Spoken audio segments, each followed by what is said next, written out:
Welcome back to another Retro Bros. So today we're going to be talking about some alternative titles that we have chosen just to talk about really and just to suggest to play. So we play these games really regularly and they're not the sort of games that you would instantly think of for these consoles. We happen to choose all Nintendo, so we're making this 4 alternative titles for different Nintendo platforms.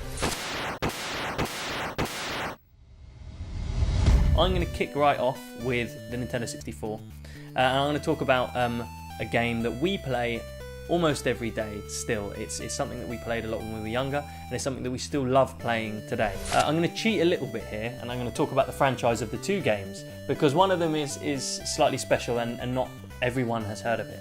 So I'm going to be talking about Snowboard Kids.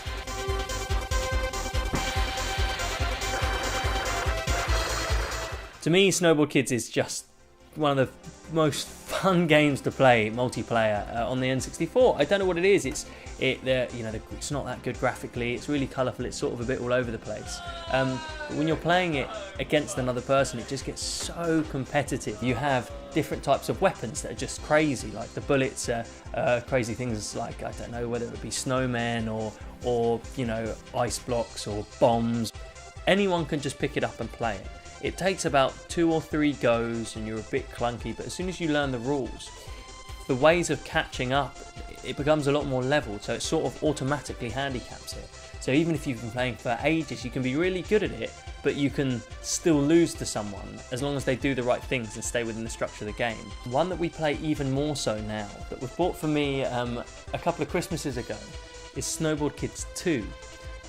So we didn't even know this existed. I think we stumbled across this on the internet one day and Adam sort of said, oh, there's a Snowboard Kids 2 and I didn't know what this was, I didn't know who it had in it, and so he bought it for me and he got an NTSC version and we found out later that there's a PAL version, which is one of the rarest games, if not the rarest game on the N64.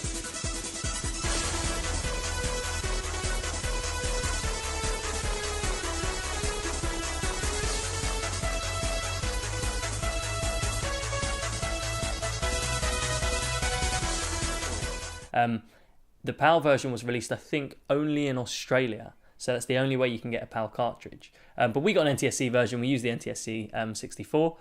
It's the same model as the first one, with all of the bugs sort of ironed out of it. So picking up boxes, jumping over weapons, and the gameplay of it, there's more characters, it's more vibrant, the graphics have been worked on better.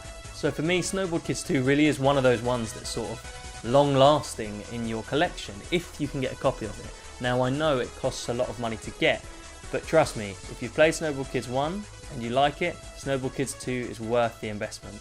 And of course, if you want to get an NTSC version, you might need to get an NTSC 64, but then there's loads of cool games that you can get that didn't come out in this country. Right, I'm going to move on now to another game that's also a sort of franchise of games. Now, this was bought for me last Christmas. Because we always like every Christmas to get like one retro item for each other.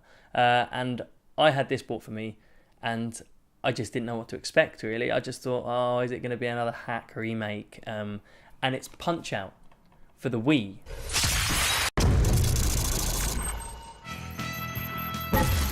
We played Punch-Out loads when we were younger. Punch-Out on the NES and Super Punch-Out on the SNES. And we loved these games. Little Mac, the whole thing. I remember sitting and watching Adam play Punch-Out, Mike Tyson's Punch-Out, and playing it all the way through and completing Mike Tyson. And it was the hardest thing. I mean, sitting with a NES as well and hoping it didn't crash and sometimes keeping it on all night. It was so, I don't know, it was so intense, such a hard game to complete.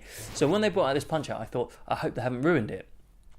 This game is the exact sort of, it's completely captured the essence of Punch-Out, and I played this and I sat and played it the whole way through Christmas. I didn't expect anything. It has the same characters, and they're really amazingly remastered from Punch-Out and from Super Punch-Out. So in a world of sort of Fight Night, and you have all these Fight Night games that are all centered around the real boxing of the world, this keeps the fun in there, and it also keeps that element of nostalgia, and it's so much fun. So what's really cool about this is as well, you can, with your Wii remote, you can play it on the side like a NES controller, like the original NES Punch-Out.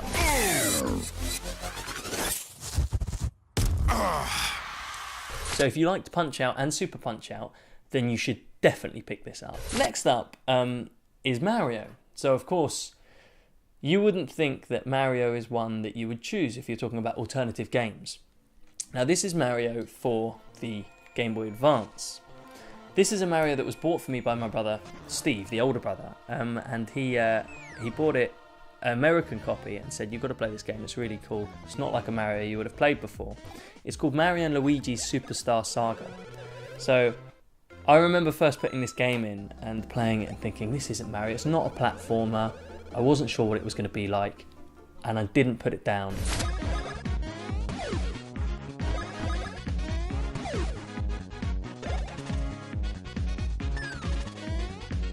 I mean, it was like when you first played Pokemon, you know? It's an RPG game.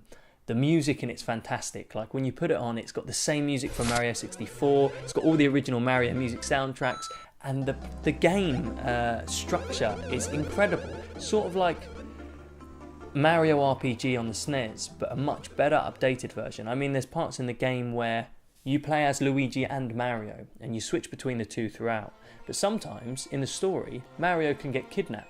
So you have to play as Luigi for a while and work it out. When you're together, you can do different moves and special moves together. I mean, it's got so many excellent features, and because it's an RPG, something that actually Mario hadn't really done much in the past, the harder you work, the better the game becomes for you.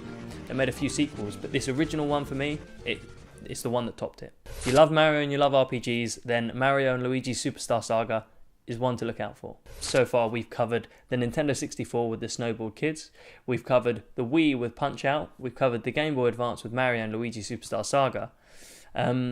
This is the GameCube, and funnily enough, I'm choosing Sonic for the GameCube.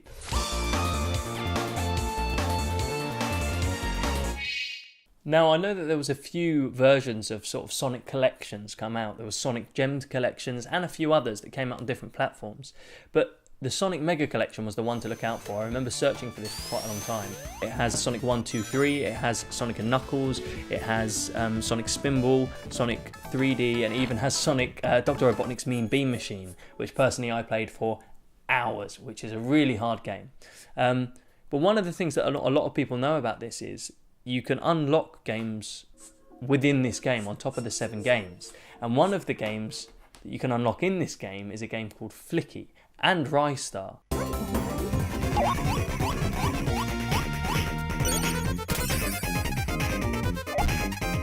But Flicky is a game that me and Adam played continuously against each other. Who could beat whose high score, who could get to the furthest level.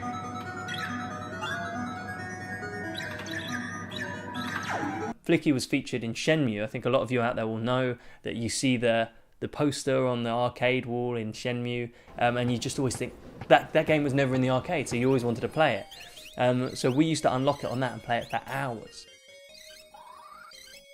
You've got soundtracks and artworks and histories, and it's just done really nicely. It sort of almost reminds me of the Sonic collection that was on the Sega Saturn that I had many years ago. And it almost hinted towards a sort of Sonic 3D style.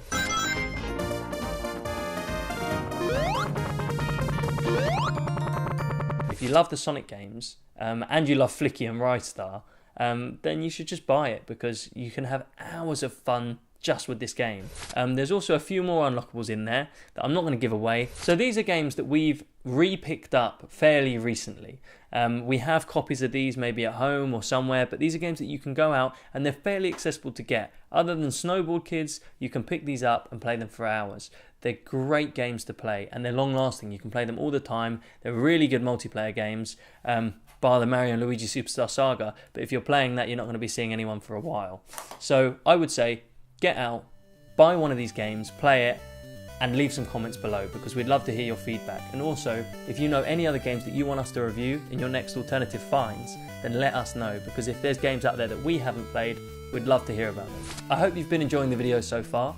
Stay tuned for some more excellent videos coming up. We've already had some great interviews with Regis, with Alex, in Canterbury, Paris, in London, and there's going to be some more coming up. If you haven't already, subscribe and stay tuned for some more retro adventures.